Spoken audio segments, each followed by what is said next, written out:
Iglesia Ciudad de Refugio presenta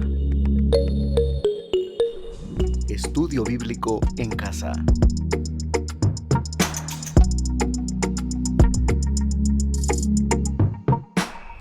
Me da gusto saludarles, tenerles ya con nosotros en este estudio bíblico en casa. Yo soy el pastor Eric Muñoz y hemos estado estudiando el libro de Apocalipsis. Es un libro maravilloso, es un libro grandioso, es un libro que obviamente requiere muchísimo tiempo y muchísimo cuidado para estudiarlo. De mi parte sé que no he entrado en mayores profundidades. En primer lugar porque no las sé y en segundo lugar porque creo que en ese afán de querer descubrir hasta de qué lado se peina la bestia o cuál es el DPI del anticristo, uno termina cometiendo error y a veces hasta diciendo sus propias herejías, ¿verdad? Por eso es que estamos tratando de mantener una postura sana, ¿verdad? Equilibrada, sin sensacionalismos, pero aclarando muchas cosas que a veces son un poco confusas dentro del cuerpo de Cristo. Así que yo creo que ya ustedes tienen lista su Biblia y la tienen abierta en Apocalipsis capítulo 12. Quiero invitarles para que hagamos lectura, por favor, de una parte de este capítulo. No lo vamos a leer todo, pero sí algunos versículos. Comencemos en el 1. Apareció en el cielo una gran señal, una mujer vestida del sol, con la luna debajo de sus pies y sobre su cabeza una corona de 12 estrellas. Estaba encinta y gritaba con dolores de parto en la angustia del alumbramiento. Otra señal también apareció en el cielo, un gran dragón escarlata que tenía 7 cabezas y 10 cuernos, y en sus cabezas tenía 7 diademas. Su cola arrastró la tercera parte de las estrellas del cielo y las arrojó sobre la tierra. Y el dragón se paró frente a la mujer que estaba para dar a luz, a fin de devorar a su hijo tan pronto como naciera. Ella dio a luz un hijo varón que va a regir a todas las naciones con vara de hierro, y su hijo fue arrebatado para Dios y para su trono. Verso 6, la mujer huyó al desierto, donde tenía un lugar preparado por Dios para ser sustentada allí por 1260 días, es decir, 3 años y medio. Vamos a detenernos acá y vamos a orar. Padre, nuevamente, Señor, venimos con un corazón sencillo y humilde a reconocer que tu palabra es grande, es poderosa, Señor, es profunda, que inescrutables son tus caminos y que si tú no tienes misericordia, nosotros, Señor, no sabemos nada. Tu palabra dice, Señor, abre mis ojos y miraré las maravillas de tu ley. Abre nuestros ojos el día de hoy, Padre, para que podamos ver y disfrutar de las maravillas de tu palabra, Padre. Sé que has enviado al Espíritu Santo para ayudarnos y Espíritu Santo te pedimos en el nombre maravilloso de Jesús que nos ayudes, Espíritu de Dios. Llévanos de la mano derecha. No podemos, no sabemos, no tenemos nada que decir si tú no nos ayudas. Por favor, Espíritu Santo, en el nombre de Jesús oramos y por la fe recibimos tu ayuda y tu gracia. Te damos toda la gloria a ti, Espíritu de Dios, en el nombre de Jesús. Amén. A manera de repaso, en el programa anterior les conté que este capítulo es uno de los más difíciles de interpretación bíblica. Genera mucha discusión, mucha contradicción y no es para nada, pues o sea, claro que sí, porque hay tanto aquí, ¿verdad?, que hay que interpretar. También les contaba que aquí hay 7 señales que menciona este capítulo y vamos a hablar de cada una de esas 7 señales. Juan comienza diciendo que aparece en el cielo y le llama una gran señal, y esta es la primera señal. Aparece una mujer, dice, vestida del sol, con la luna debajo de sus pies y sobre su cabeza una corona de 12 estrellas. Solo a manera de repaso, les recuerdo que esta mujer ya vimos que es la nación de Israel. No es la iglesia, porque la iglesia realmente ya salió de la historia, por así decirlo, en este momento, en el capítulo 12 de Apocalipsis, ya la iglesia ha sido arrebatada, la iglesia ya no está en la historia del fin de los tiempos de ese momento, la iglesia está con Cristo en este momento, pero sí es la nación de Israel. Los fundadores, si usted quiere, o los padres de la nación de Israel, Jacob, su esposa, sus hijos, cuando eran solo un clan, descienden a Egipto y de ellos surge las 12 tribus, surgen los patriarcas y surge la nación de Israel. Ya para cuando Israel sale de Egipto, dice que 70 descendieron a Egipto, pero de ahí salen como unas 600,000 personas más o menos para cuando salen de Egipto. Es un gran ejército, es una nación grande la que surge de su esclavitud. Así que esta mujer se parece a Jacob y a su esposa y a sus hijos porque es exactamente el sueño que tuvo José. José soñó exactamente eso, que el sol, la luna y 11 estrellas se postraban y lo adoraban.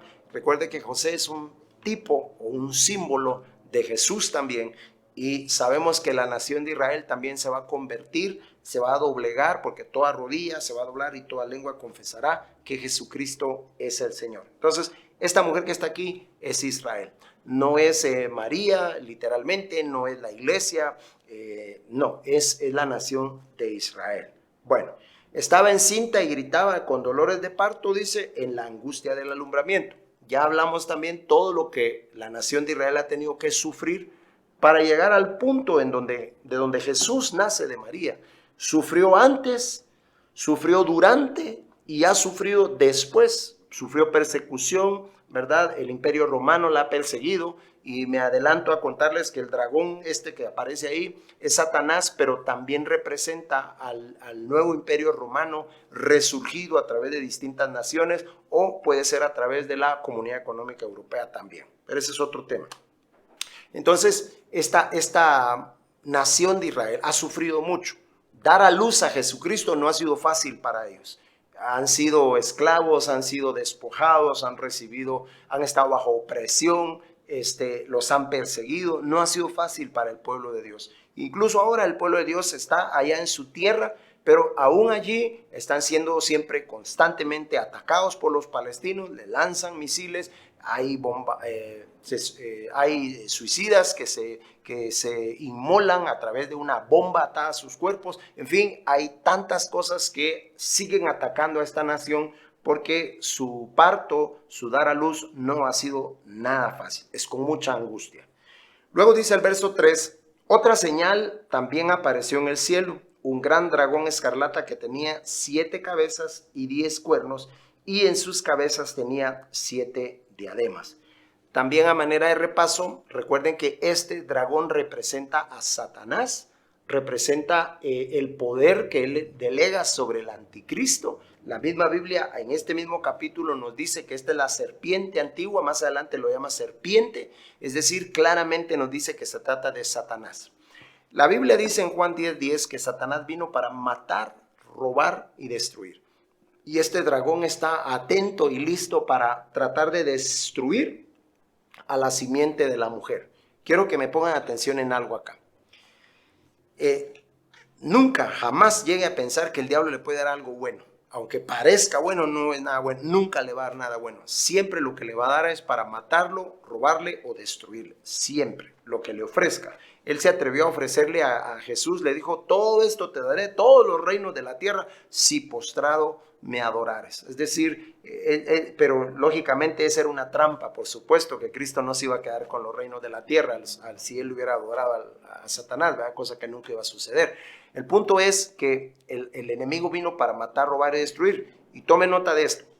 A través de toda la historia, tanto de Israel como de la iglesia, aunque aquí estamos hablando de Israel, pero solo quiero mencionar a la iglesia, Satanás ha querido destruir tanto a Israel como a la iglesia porque ambos, ¿verdad? Israel y la iglesia, ambos son parte del pueblo de Dios, del plan de Dios para su pueblo. Son uno en Cristo Jesús. Ya no hay judío ni gentil, ya no hay griego, ya no hay esclavo ni libre, sino somos uno en Cristo Jesús.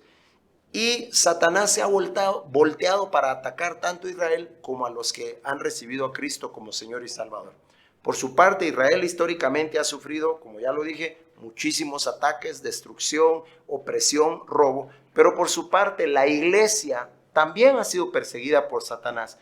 Nosotros sabemos muy bien la época de la Inquisición, sabemos muy bien cómo durante los primeros 300 años del Imperio Romano y el nacimiento de la iglesia, cómo la iglesia fue perseguida, martirizada, hasta que en el 325 finalmente la iglesia logró un descanso, un respiro, ¿verdad? Cuando se institucionalizó como la religión oficial del Imperio Romano.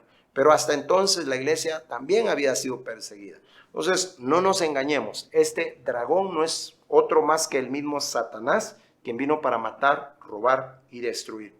El hecho de que sea rojo sí, puede significar muchas cosas. Algunos lo identifican con el rojo de las naciones asiáticas que creen en el dragón, como en el caso de China, que es una bandera roja, ¿verdad? O en el caso de Japón también, que es el sol naciente, pero es casi que un sol rojo, ¿verdad?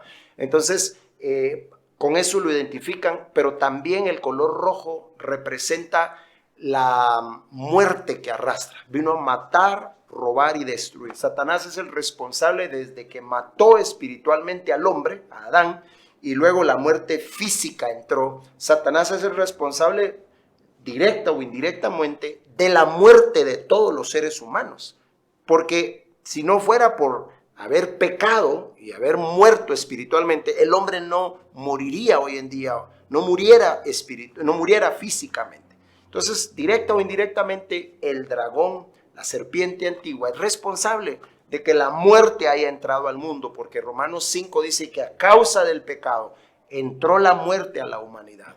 Así que se cumple esta palabra. Él es el dragón de muerte, el dragón rojo, el dragón escarlata, el dragón que vino a matar, robar y destruir, y que el Señor lo reprenda, ¿verdad?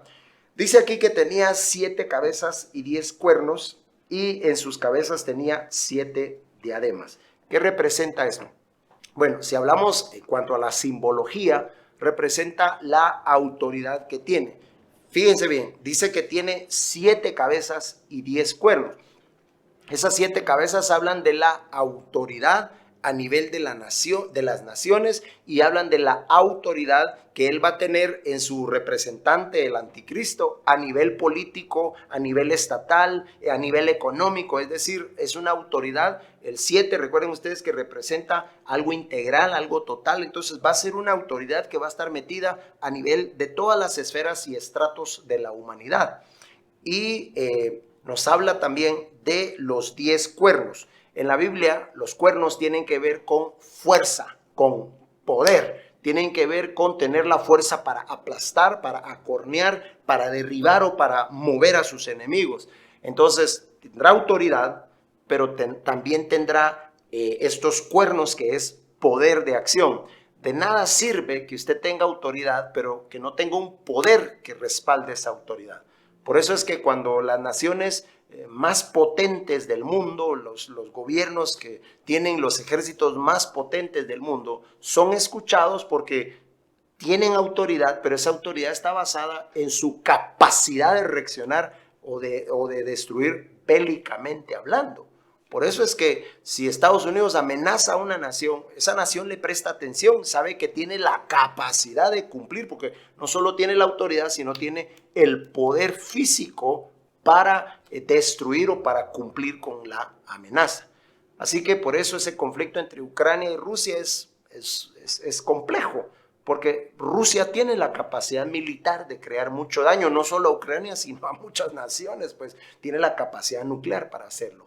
De ello, tomando en cuenta eso, tenemos que pensar que estos 10 cuernos representan esa capacidad de acción que va a tener el anticristo, el diablo, a través de la política y a través de la economía y a través de todas las esferas sociales, los estratos sociales, a través de distintas avenidas donde el diablo, la Biblia lo llama hoy en día al enemigo el Dios de este mundo, es un Dios con D minúscula, pero es cierto, él está metido en todo, en las caricaturas, en las canciones, en la música, en Instagram, en Facebook. Él está metido en todos lados, en la televisión, en internet. Él está metido en todos lados y nosotros necesitamos reconocer y entender por el Espíritu Santo que él vino para engañar, que es lo que dice aquí, que había engañado a toda la tierra. Ya volvemos y vamos a seguir hablando de este tema tan interesante.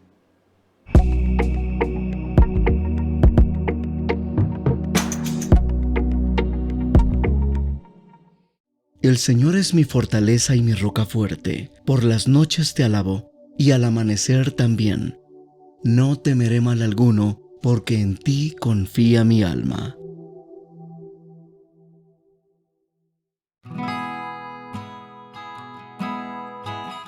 ¿Tienes un minuto para hablar con Dios? Él quiere escucharte, pero también hablarte y ayudarte en toda necesidad. Llama al 4172-8205 y alguien te apoyará en consejo y oración a Dios. Línea de Refugio 4172-8205. Disponible las 24 horas.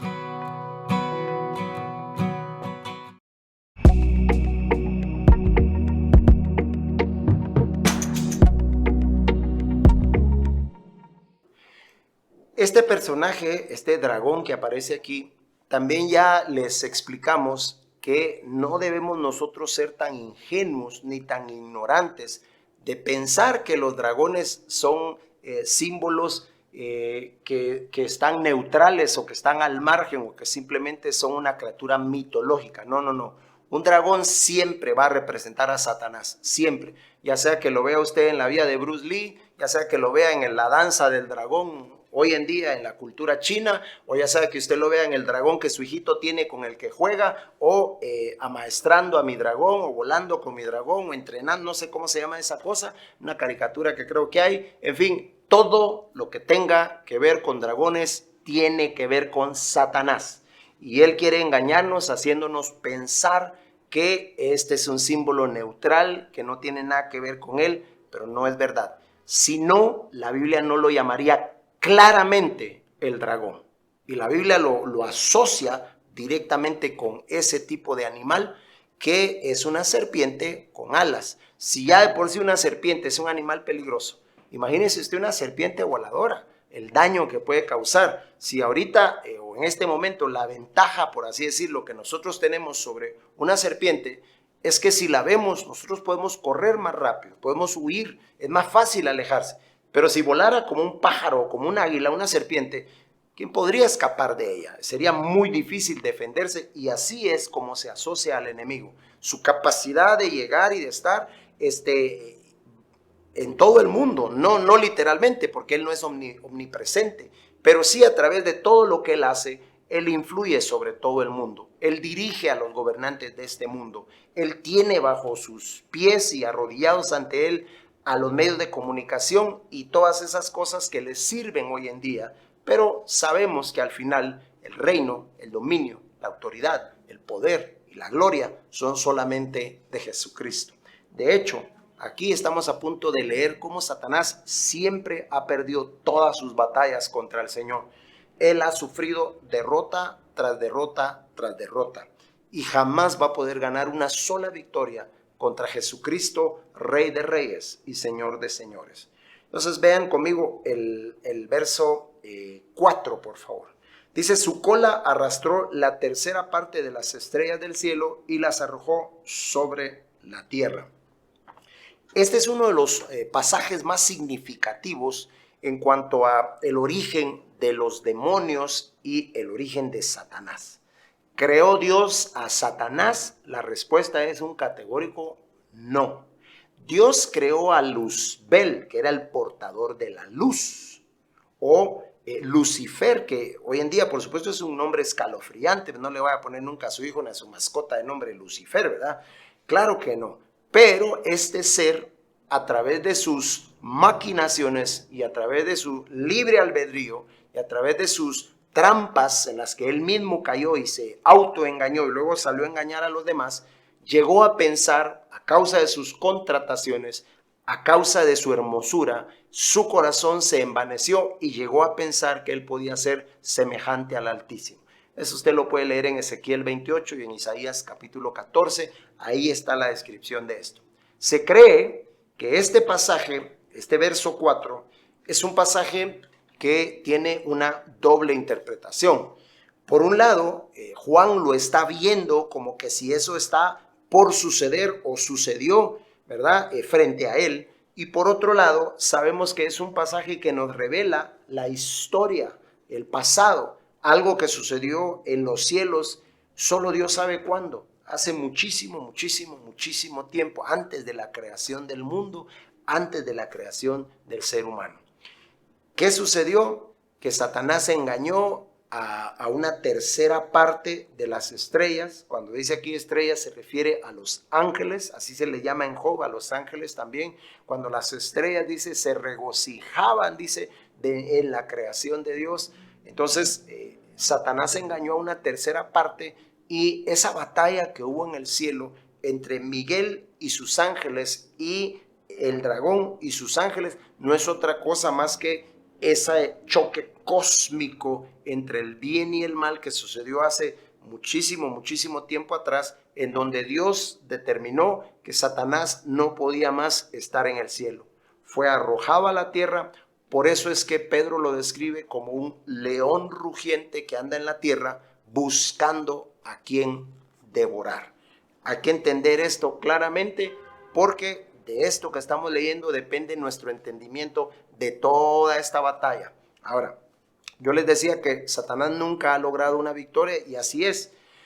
Dios, cuando expulsó a Satanás del cielo, Dios no tuvo que pelear él, porque él no tiene por qué pelear directamente con Satanás, y se los voy a decir por qué. Dios es tan poderoso, que tenemos que recordar que Él es el creador. A Él nadie lo creó.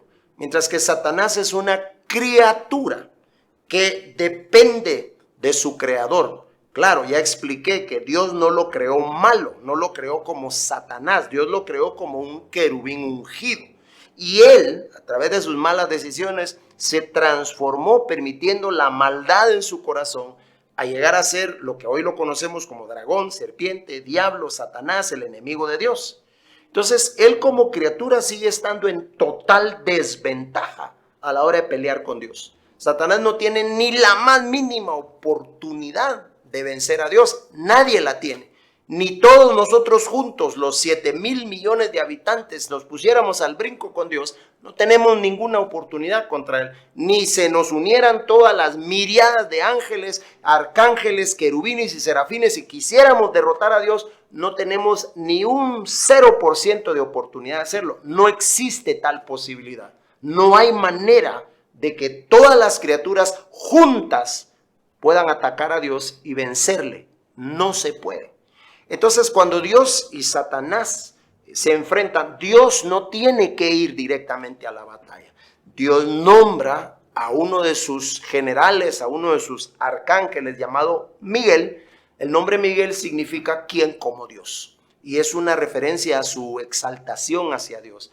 A Miguel lo vemos siempre en estas batallas especiales, porque no es la primera vez que Miguel se tiene que enfrentar a Satanás. Ya Miguel tuvo que pelear también contra Satanás por el cuerpo de Moisés, dice Judas, verso 9, solo tiene un capítulo, en el verso 9 dice así. Entonces no es la primera vez que estos dos se enfrentan.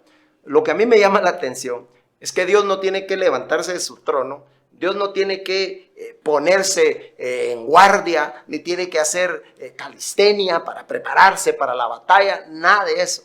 Dios lo único que tiene que hacer es darle el ok a Miguel, y Miguel pelea contra Satanás y asunto resuelto.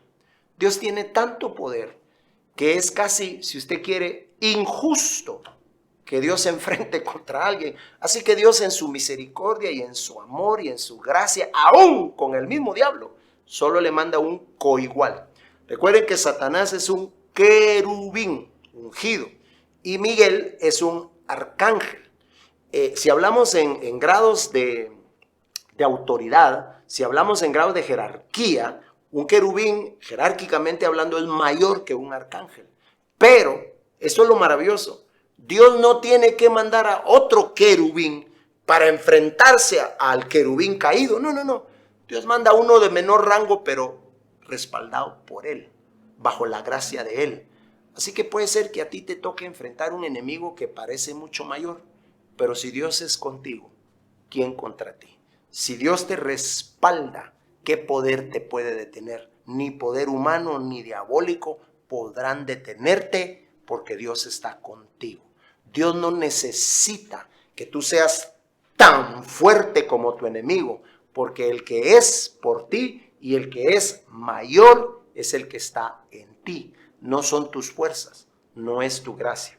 ¿Se imaginan ustedes la humillación del diablo? Enfrentarse a uno de menor rango, a un subalterno cuando él estaba bien antes, a uno que quizás tenía que cuadrársele antes al enemigo y hacerle el saludo.